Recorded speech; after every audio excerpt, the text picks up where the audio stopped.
En el bosque de Ryonosuke, Akutagawa.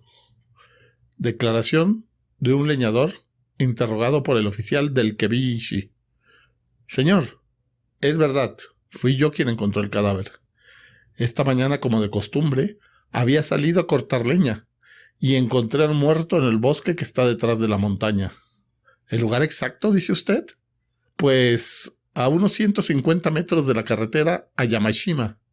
Es un lugar solitario, poblado de bambúes, con algunos cedros entre ellos. El cuerpo estaba tendido de cara al cielo.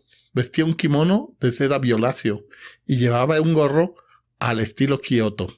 Una herida de katana le atravesaba el corazón, y las hojas de bambú que lo rodeaban estaban teñidas de rojo. No perdía más sangre en ese momento. Creo que la herida estaba seca. Un tábano, de tan pegado que estaba ella, ni siquiera sintió mis pasos. Si vi alguna katana o algo parecido, no vi nada de eso, señor. Solamente encontré una cuerda junto al tronco de un cedro que había cerca del cadáver. Y, sí, también junto a la cuerda había un peine. Eso fue todo lo que vi. Daba la impresión de que ese hombre había luchado antes de ser asesinado, porque las hierbas y las hojas que había a su alrededor estaban bastante pisoteadas. ¿Había algún caballero cerca del lugar? No, señor. Es un lugar inaccesible para esos animales. Está separado de la carretera por un bosque de bambúes. Declaración de un sacerdote budista interrogado por el oficial del Kebishi. Es cierto. Ayer me encontré con el desdichado hombre. Ayer sería cerca de mediodía. El lugar es la carretera que conduce de Sekiyama a Yamashina. El hombre caminaba en dirección a Sekiyama, acompañado por una dama que iba a caballo. Ni alcancé a ver el rostro de esta dama, pues lo llevaba cubierto con un velo. Únicamente pude ver el color de su kimono, que era claro. El caballo era un alazán de finas crines. ¿La estatura de la dama? Algo así como 1,5 metros. Como sacerdote no estoy habituado a fijarme en estos detalles. El hombre iba armado con katana, arco y flechas. Particularmente recuerdo la aljaba negra donde llevaba unas 20 flechas. No podía imaginar que a ese hombre le aguardara semejante destino. En verdad, nuestra vida es comparable al rocío del alba, a un destello fugaz. Lamento tanto la suerte de ese hombre que ni encuentro palabras para expresar mi sentimiento. Declaración del policía interrogado por el oficial del Kebishi. ¿Quién es el hombre que arresté? Es el famoso bandolero Tohamaru. Cuando procedí, él había caído del caballo y gemía echado sobre el puente de Wataguchi. ¿Cuándo? Fue en las primeras horas de la noche. Recuerdo que aquella otra vez en que fracasé al intentar arrestarlo, también llevaba ese kimono azul y esa larga katana. Esta vez, como ustedes ven, llevaba además arco y flechas. ¿De modo que el arco y la flecha son iguales a los del muerto? Entonces es seguro que este Tohamaru es el asesino.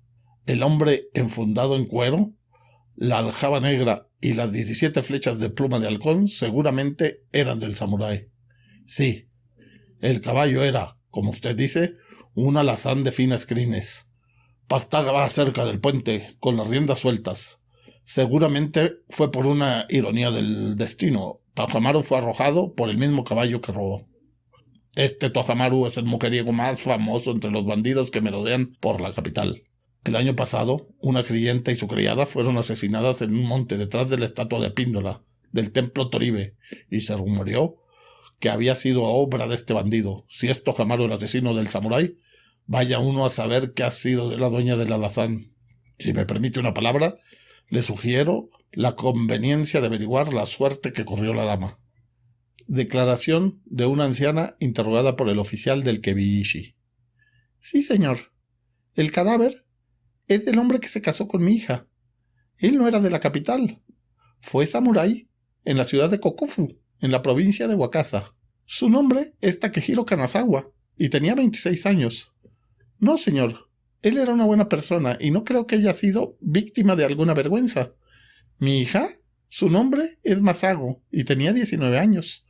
Es impulsiva, pero dudo que haya conocido a otro hombre aparte de Takehiro. Es de cutis moreno, y su cara es pequeña, ovalada, y tiene un lunar cerca del ojo izquierdo. Ayer, Takehiro y mi hija salieron de Wakasa. ¿Quién podría imaginar esta tragedia? ¿Qué sería de ella? Pues si estoy resignada por la suerte de mi yerno, quisiera saber qué ha ocurrido con mi pobre hija. Por los cielos, señores, no dejéis piedras sin remover hasta encontrarla. A quien odio es a ese asesino, Tohamaru, o como se llame, a él, que no solo a mi yerno, sino también a mi hija. Llora y no se entienden sus palabras. Confesión de Tohamaru. Sí, señor comisario, yo maté a ese hombre, pero no a la mujer. ¿Que a dónde fue? No sé nada. Déjeme en paz. No me premien porque me podría obligar a decir lo que no sé. Además, no tengo esperanza de salvarme, así que no veo por qué he de ocultar detalles. Bueno, fue así. Ayer, poco después de mediodía, me encontré con esa pareja. Justamente una leve brisa levantó el velo de seda que cubría el rostro de la mujer y la vi apenas. Digo apenas, porque inmediatamente volví a ocultarlo. Quizá por eso me pareció tan hermosa como la sagrada Bodhisattva, y desde ese instante decidí conquistarla, aunque tuviera que matar al hombre que la acompañaba. ¿Qué dice? Vea, para mí matar a un hombre no significa gran cosa, como usted creería.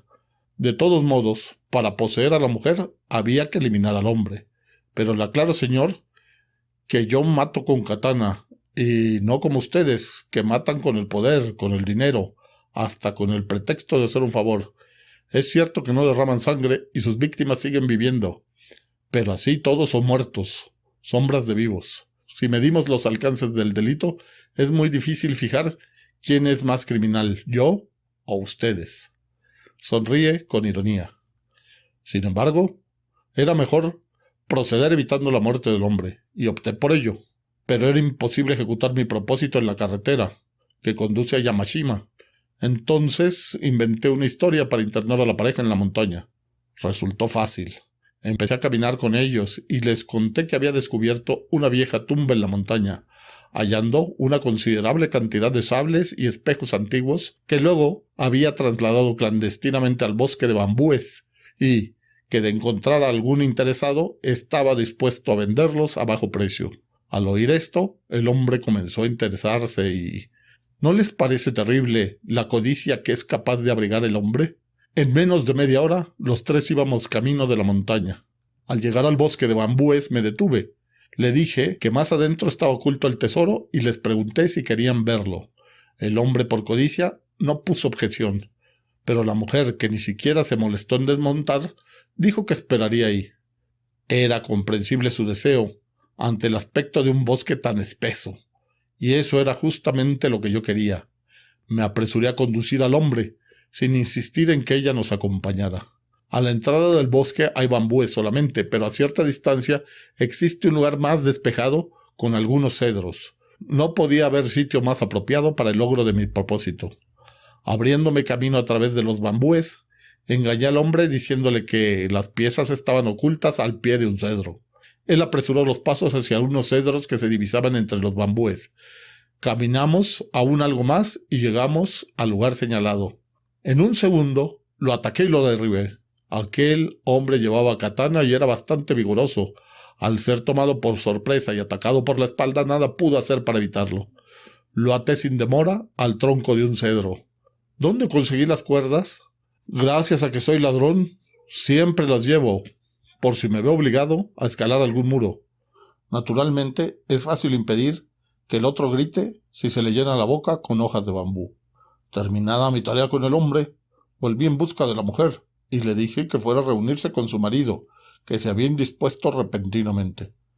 De más está decir que el plan tuvo éxito. La mujer, que se había quitado la echemagaza, se dejó conducir hasta el lugar, pero al llegar, ni bien advirtió la situación del hombre, sacó un puñal, no supe cuándo, y me desafió.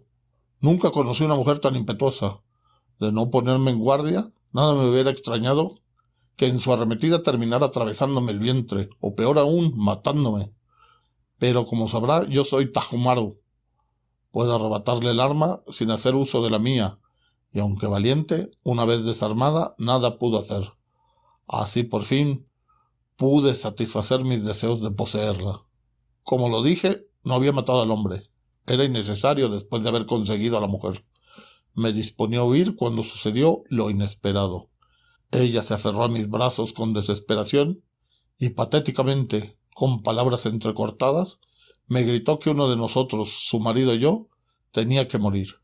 Si no, ella misma moriría antes que soportar el dolor y la vergüenza de saber vivos a los 2 hombres que la habían poseído. Dijo más, que sería de aquel que sobreviviera. Al oír estas palabras, el deseo de matar al hombre me ofuscó. Sombría excitación. Contándolo de esta manera debo parecer muy cruel, pero no. Usted no vio la cara de esa mujer en ese momento, ni soportó su mirada ardiente como yo. Al mirar esos ojos, juré casarme con ella. Sí, hacerla mi mujer, a riesgo de todo. Ese era el único pensamiento que me absorbía. Tal pensamiento no se debía al solo deseo carnal, como usted puede suponer. Al contrario, si en ese momento solo hubiese sentido sensualidad, habría escapado, sin importarme golpear a la mujer. Y de ser así, no habría tenido ninguna necesidad de manchar mi katana con la sangre de ese hombre. Pero viendo el rostro de aquella bella mujer, en la penumbra del bosque, juré no abandonar el lugar sin haberlo ultimado. Sin embargo, no tenía intención de matarlo en forma cobarde. Solté sus ligaduras y lo desafié. La cuerda que se encontró junto al tronco fue la que yo utilicé y luego dejé olvidada. Encolerizado, el hombre desenvainó su katana. Inmediatamente me atacó iracundo, sin pronunciar palabra. Huelga explicar lo que pasó después. Mi katana atravesó su pecho en 23 asaltos. Recuerden esto, 23 asaltos. No consigo salir de mi asombro. Nadie hasta entonces me había resistido más de 20. Sonríe jovialmente. Muerto el hombre, con la katana aún mojada con su sangre, me volví hacia donde había quedado la mujer. Pero ante mi asombro había desaparecido. En vano registré el bosque tratando de encontrarla. Ni el menor rastro. Escuché con atención. Se oyó el estertor del hombre, nada más. Pensé que al empezar el duelo, ella habría salido en busca de ayuda, y puesto que era cuestión de vida o muerte, me apoderé de la espada del hombre, junto con el arco y las flechas, y huí hacia la carretera. Una vez ahí, encontré pastando el caballo de la mujer. De lo que siguió después, le diré únicamente que antes de entrar en la capital, me deshice de la katana robada. Esta es toda mi confesión. Siempre tuve la convicción de que mi cabeza colgaría algún día de un árbol. Senténcieme a la pena capital. Actitud desafiante. Confesión de la mujer que llegó al templo de Shimizu. El hombre que vestía el kimono de seda azul, después de ultrajarme, lanzó una mirada sarcástica a mi esposo, que estaba atado al tronco de un cedro. Cuán humillado se habrá sentido mi marido. Cuanto más se empeñaba en librarse, más se hundía la soga en su cuerpo. Desesperada corrí hacia él. No, mejor dicho, quise correr, pero al intentarlo, el bandido me derribó. En ese preciso instante advertí un brillo extraño en los ojos de mi marido. Tenía una expresión indescriptible. Lo recuerdo y todavía me hace estremecer. Él, al no poder hablar, procuraba expresarse de su modo. Sus ojos no denotaban ni furor ni angustia. Despedían un brillo frío que reflejaba su desprecio hacia mí. Más herida por esos ojos que por el golpe del ladrón, dejé escapar un gemido y me desvanecí. Después de largo rato, creo, recobré el conocimiento y advertí que el hombre del kimono azul había desaparecido. Estaba solamente mi marido, que continuaba atado al árbol. Me incorporé sobre las hojas de bambú y dirigí hacia él mis ojos, pero el brillo de los suyos no había cambiado. Me observaba con la misma frialdad, reafirmando su desprecio, y en lo más profundo también su odio. Vergüenza, rabia, angustia. No sé bien lo que sentí entonces. Me levanté vacilante y me acerqué a él. «Takehiro», le dije, «después de lo que ha sucedido, no podría seguir viviendo contigo. He decidido matarme, pero tú también debes morir. Viste lo que me ha hecho. No puedo dejarte vivir». Hube de hacer un gran esfuerzo para decirlo, pero él seguía mirándome sin inmutarse. Sentí que mi corazón latía con violencia. Busqué afanosamente la espada de mi marido.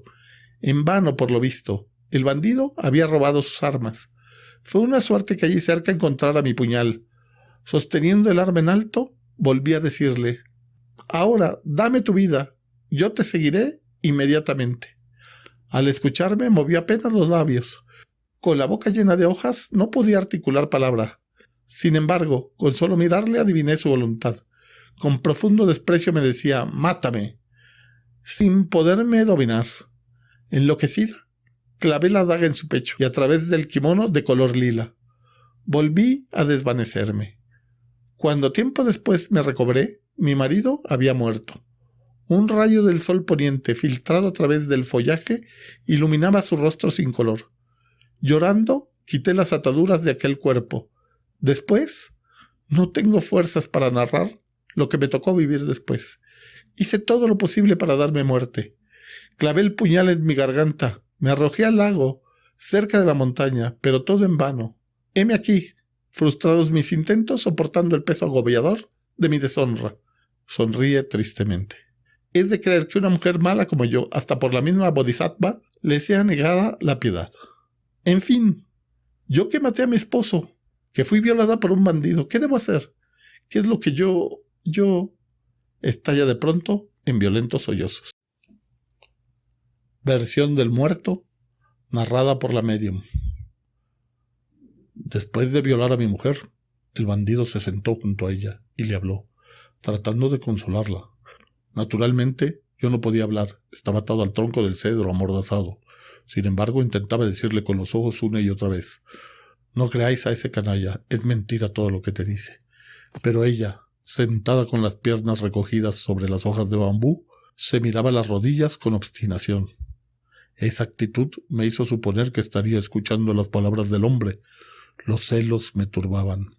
El bandido, hábil en la conversación, le hablaba de una cosa y otra, hasta que llegó a proponerle con su mayor descaro: «Ya que has sido injuriada en tu honor, no puedes seguir junto a tu esposo a cambio de eso.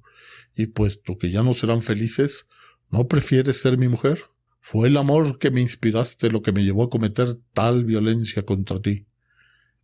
Mi mujer le escuchó fascinada y alzó la cabeza. Nunca la vi tan hermosa como en ese momento. Pero, ¿qué respondió ante su mismo esposo, víctima como ella de ese malhechor?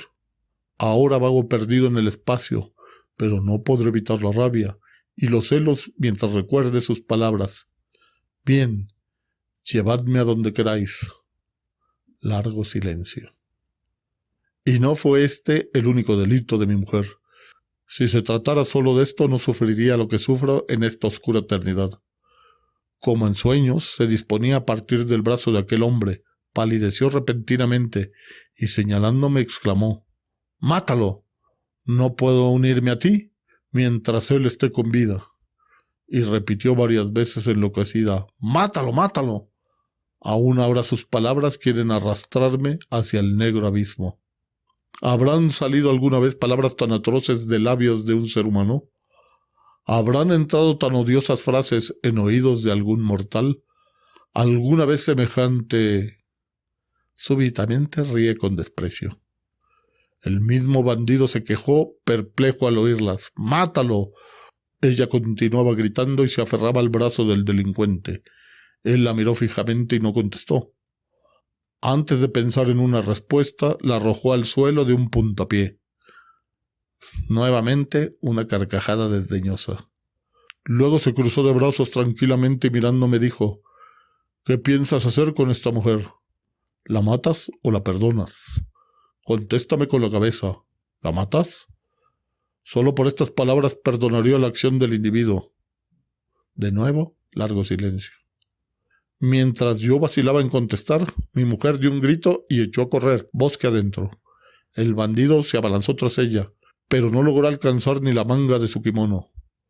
Fugada mi mujer, el hombre tomó mi katana, mi arco y mis flechas. Luego cortó en un solo sitio la soga con que me había atado. Recuerdo que al salir del bosque murmuró: «Ahora se juega mi suerte». Siguió un profundo silencio. No oí que alguien sollozaba. Mientras me quitaba las sogas, escuché con atención y noté que era mi propio sollozo. Largo silencio. A duras penas separé del árbol mi cuerpo entumecido. Delante de mí brillaba una pequeña daga que había dejado mi mujer. La recogí y la hundí en mi pecho. Un coágulo de sangre subió por mi garganta, pero no sentí ningún dolor. A medida que mi cuerpo se enfriaba, todo a mi alrededor se volvía silencioso y solemne. Ni el canto de un pájaro se oía en el aire de aquel lugar en la cañada de la montaña. Apenas una débil claridad descendía sobre las hojas. Pero también eso fue desapareciendo, hasta que los cedros y los bambúes se borraron de mi vista. Tendido en el suelo, un hondo silencio me envolvía. En ese momento alguien se acercó a mí con pasos cautelosos. Traté de ver quién era, pero la oscuridad me lo impidió. Alguien que no pude ver. Una mano invisible quitó suavemente el arma hundida de mi pecho, al tiempo que otro coágulo me volvía a llenar la boca. Y de nuevo me hundí en el oscuro espacio, por última vez, para siempre.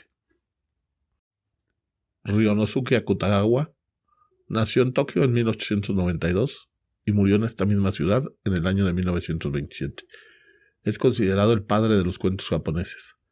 Escribió sobre todo cuentos y relatos cortos, en su mayoría con la temática del Japón medieval, con un estilo adscrito a la corriente neorrealista.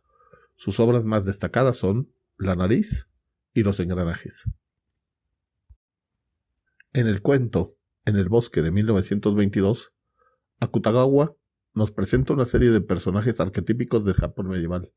Tanto nobles como campesinos, autoridades, monjes y hasta criminales nos ofrecen un punto de vista personal y subjetivo sobre un evento sucedido en un bosquecillo japonés.